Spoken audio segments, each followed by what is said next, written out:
Saat ayahnya keluar dari kamar mandi, sang anak kemudian memeluk ayahnya sembari berkata, "Ayah, tadi kan ayah bilang, ayah dibayar 50.000 per jam di kantor. Nah, selama ini aku sudah nabung dari uang jajanku dan sekarang aku sudah punya uang 50.000. Boleh dong, malam ini waktu ayah 1 jam aku beli 50.000. Aku ingin bermain sama ayah. Aku ingin bermanja-manja sama ayah. Aku kangen sama ayah. Ini ya uangnya 50.000. Assalamualaikum warahmatullahi wabarakatuh. Bertemu kembali dengan saya, Jamil Azeni, di acara Leadership Inspiration. Semoga Anda makin sukses, makin mulia. Harta, tahta, kata cinta Anda semakin tinggi. Di saat yang bersamaan, harta, tahta, kata cinta menjadi sumber manfaat buat orang-orang di sekitar Anda. Belum lama ini, jagat dunia maya sempat dihebohkan dengan ratusan pelajar dinikahkan di Ponorogo, Jawa Timur. Nyatanya, kasus serupa juga terjadi di daerah-daerah lain di Indonesia. Sebut saja di Bandung, Jawa Barat ya.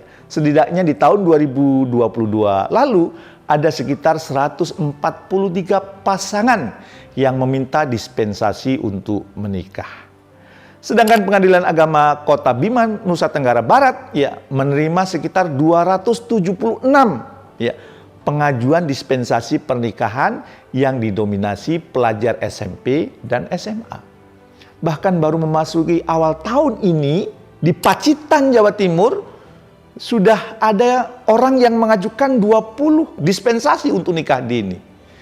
Dan 85% diantaranya disebabkan hamil di luar nikah.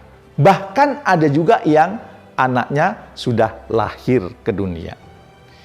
Di Indonesia sendiri, ya usia minimum untuk menikah diatur dalam Undang-Undang Nomor 16 Tahun 2019 tentang perubahan atas Undang-Undang Nomor 1 Tahun 74 tentang perkawinan. Ya. Di dalamnya disebutkan kalau usia minimum menikah yang baik buat lelaki atau perempuan adalah 19 tahun. Ditambah lagi kalau kedua mempelai belum sampai usia 21 tahun, ya harus ada izin dari orang tua. Di luar itu pernikahan dianggap tidak sah. Bagaimana kalau belum 19 tahun sudah ingin menikah dengan sah? Keduanya akan diadili ya dan harus membawa bukti yang sah yang menunjukkan adanya alasan mendesak untuk segera menikah. Celakanya, alasan mendesaknya di kasus yang sedang marak di sosial media ini adalah apa? Mereka menikah karena sudah hamil atau bahkan sudah melahirkan. Tentu ini bukan solusi atas permasalahan sosial yang terjadi. Bahkan apabila hal ini dijadikan solusi, kemungkinan jumlah pernikahan karena hamil duluan akan semakin meningkat, akan semakin banyak. Lantas apa dong solusinya? Ya. Nah, sebuah studi terbaru sekitar tahun 2021 menemukan bahwa yang menjadi faktor utama terjadinya pernikahan dini ialah kurangnya peran orang tua dalam berkomunikasi dengan anak. Studi lain menunjukkan 65% kegagalan anak disebabkan kurangnya komunikasi yang terjadi ya, atau yang terjalin di dalam keluarganya. Banyak orang tua yang merasa sudah berkomunikasi dengan baik dengan anaknya karena hampir setiap hari bertemu, hampir setiap hari mereka ngobrol dan bertanya. Tapi apakah anak merasa itu yang sangat ia butuhkan? Apakah komunikasi yang terjadi cukup efektif? Apakah benar sudah terjadi komunikasi? Jangan-jangan yang terjadi bukan obrolan, tetapi perintah, amarah, penghakiman, atau dengan kata lain hanya terjadi komunikasi satu arah orang tua kepada anak, tidak dua arah ya. orang tua anak, anak orang tua. Komunikasi ini menghasilkan bonding, connection, engagement. Maka saat di dalam keluarga tidak terjadi kedekatan secara emosi, menurut saya belum terjadi komunikasi di dalam keluarga tersebut. Bagaimana agar bonding, connection, dan juga engagement bisa terjadi sehingga kedekatan antar anggota keluarga itu terwujud? Hari ini saya akan berbagi, akan sharing kepada Anda semuanya berdasarkan pengamatan, pengalaman, dan tentu studi yang saya dalami. Yang pertama, sediakan waktu dong. Sebagai orang tua, kita perlu punya waktu khusus untuk keluarga, khususnya anak-anak. Sahabat saya punya aturan 18-21. Artinya apa? Saat pukul 6 hingga 9 malam adalah waktu untuk keluarga.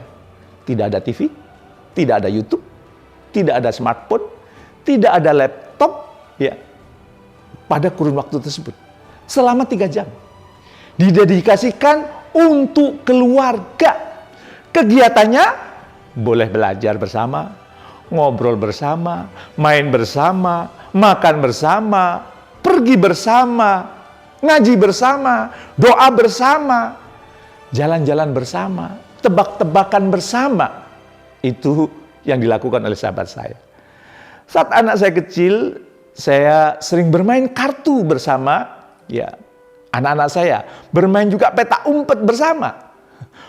Waktu bagi anak-anak, khususnya bagi mereka yang di bawah usia 12 tahun, itu sangat berarti bagi mereka.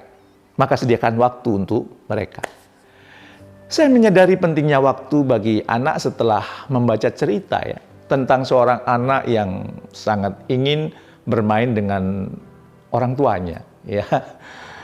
Namun sang ayah ini begitu sibuk. Ketika ayahnya berangkat kerja, ia masih tidur, ya. Ketika ayahnya pulang kerja, ia sudah tidur. Sementara saat hari libur, sang ayah sibuk bermain dengan klub sepedanya, ya. Sampai rumah sudah lelah dan kemudian tidak sempat bermain dengan sang anak. Padahal sang anak sangat merindukan bermain dengan sang ayah. Maka suatu ketika anak ini bertanya, "Ayah, dalam 1 jam ayah di kantor itu dibayar berapa sih ayah?" Ya. Dengan setengah terkejut sang ayah menjawab, "Ayah dibayar 50.000 per jam anakku." Mendengar jawaban itu, sang anak pergi ke kamarnya dan sang ayah pergi ke kamar mandi untuk mandi setelah seharian bersepeda bersama tetangga-tetangganya, bersama klub sepedanya. Beberapa saat kemudian sang anak keluar dari kamarnya dan menunggu ayahnya di dekat pintu kamar mandi. Saat ayahnya keluar dari kamar mandi, sang anak kemudian memeluk ayahnya sembari berkata, "Ayah, tadi kan ayah bilang ayah dibayar 50.000 per jam di kantor. Nah, selama ini aku sudah nabung dari uang jajanku dan sekarang aku sudah punya uang 50.000. Boleh dong malam ini waktu ayah 1 jam aku beli 50.000. Aku ingin bermain sama ayah. Aku ingin bermanja-manja sama ayah. Aku kangen sama ayah. Ini ya uangnya 50.000. Sejak usai membaca cerita ini, saya selalu berupaya menyediakan waktu untuk anak saya. Bahkan saya pernah cuti khusus untuk menemani anak saya. Menemani ke rumah sahabatnya, ya, menemani nonton, menemani wisata, dan membersamai anak-anak, ya, di momen-momen khusus. Saya tidak ingin anak saya termasuk anak yang fatherless. Punya ayah, tetapi serasa tidak punya ayah. Jadi, para leader, para pendengar, sediakan waktu untuk putra-putri Anda. Yang kedua, empathic listening. Di kantor Anda mungkin mendapat berbagai ilmu bagaimana cara mendengarkan yang baik. Terapkan juga itu di rumah, khususnya saat anak Anda sudah mulai remaja. mulai usia 12 tahun, saat mereka sudah mau masuk SMP, mereka sedang mencari jati diri. Tugas kita memperbanyak empathic listening. Kita menjadi empathic listener, mendengarkan mereka saat mereka bercerita. Empathic listening artinya Anda mau mendengarkan cerita anak Anda dengan menggunakan kacamata yang anak kita pakai, bukan kacamata kita. Anda hadir secara penuh, sadar utuh, ya. Dalam istilah akademiknya, Anda mindful, hadir penuh, sadar utuh, mendengarkan cerita putra-putri Anda. Bukan hanya mendengarkan dengan telinga, tetapi Anda juga memperhatikan nonverbal, ya, yang mungkin diperlihatkan oleh mereka. Dan yang terpenting, alih-alih Anda menduga-duga bagaimana perasaannya, lebih baik Anda memvalidasi langsung apa yang dia rasakan. Apa yang Anda rasakan saat ini, Nak? Ya. Apa yang kemudian ingin kamu ceritakan ke ayah dan sebagainya. Empathic listening juga berarti Anda tidak menginterupsi saat mereka bercerita. Anda tidak menghakimi, tidak memotong, ya, cerita mereka, dan Anda tidak mengungkit kesalahan yang sudah lampau terjadi. Gunakan mata dan hati Anda untuk mendengarnya. Supaya apa? Supaya kita lihat bahasa tubuhnya. Mata gunakan, hati, maka kita hadir penuh, sadar, utuh. Dari proses empathic listening ini, kita bisa tahu kegalauan anak-anak kita, ketakutan mereka, harapan mereka, pergaulan mereka. Kita pun bisa tahu seluk-beluk pergaulan mereka. Kita menjadi tahu siapa yang ditaksir anak kita, siapa yang naksir anak kita, dan siapa teman-teman dekatnya, dan juga siapa rivalnya. Ya, itu asik kalau kita tahu siapa teman-teman anak kita dan siapa juga rivalnya atau sparring partnernya. Saya berlatih ya untuk menjadi empathic listener, ya. Terutama setelah anak saya berkata, "Pak, saya mau bercerita kepada Bapak tentang kegundahan hidup aku." Tugas Bapak hanya mendengarkan, tidak boleh menilai, tidak boleh memotong ceritaku, tidak boleh buru-buru ngasih nasihat.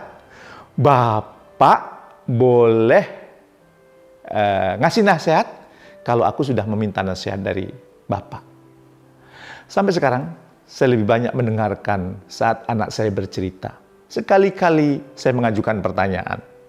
Dan pertanyaan yang saya ajukan pun muncul dari proses mendengar. Nyambung, connect. Ya. Sehingga apa? Sehingga anak-anak kita tidak perlu bercerita ke tempat lain. Karena saya yakin sebuah hubungan keluarga yang kuat, ya, dibangun dari komunikasi yang intens dan konsisten antar anggota keluarganya. Dan untuk dapat membangunnya, Anda perlu mendedikasikan waktu dan mau berusaha menjadi empathic listener, pendengar yang baik bagi setiap anggota keluarga tanpa terkecuali.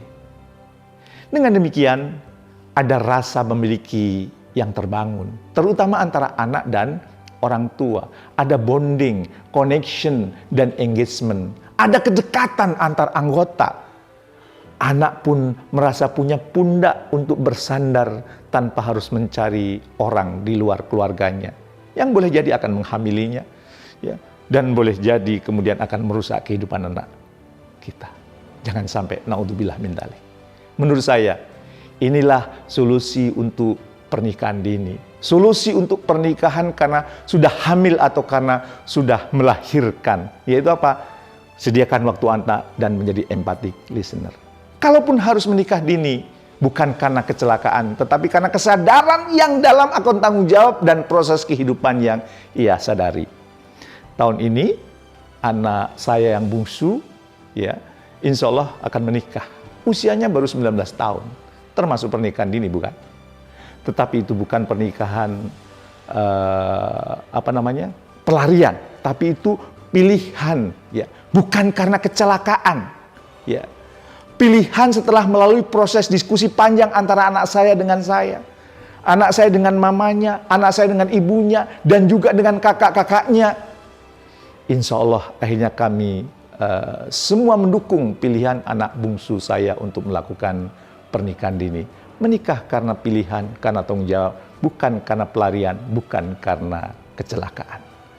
Tetaplah menjadi pemimpin yang benar-benar memimpin dengan menjadi orang tua yang menyediakan waktu untuk anak dan menjadi empathic listener. Sukses mulia untuk kita semua.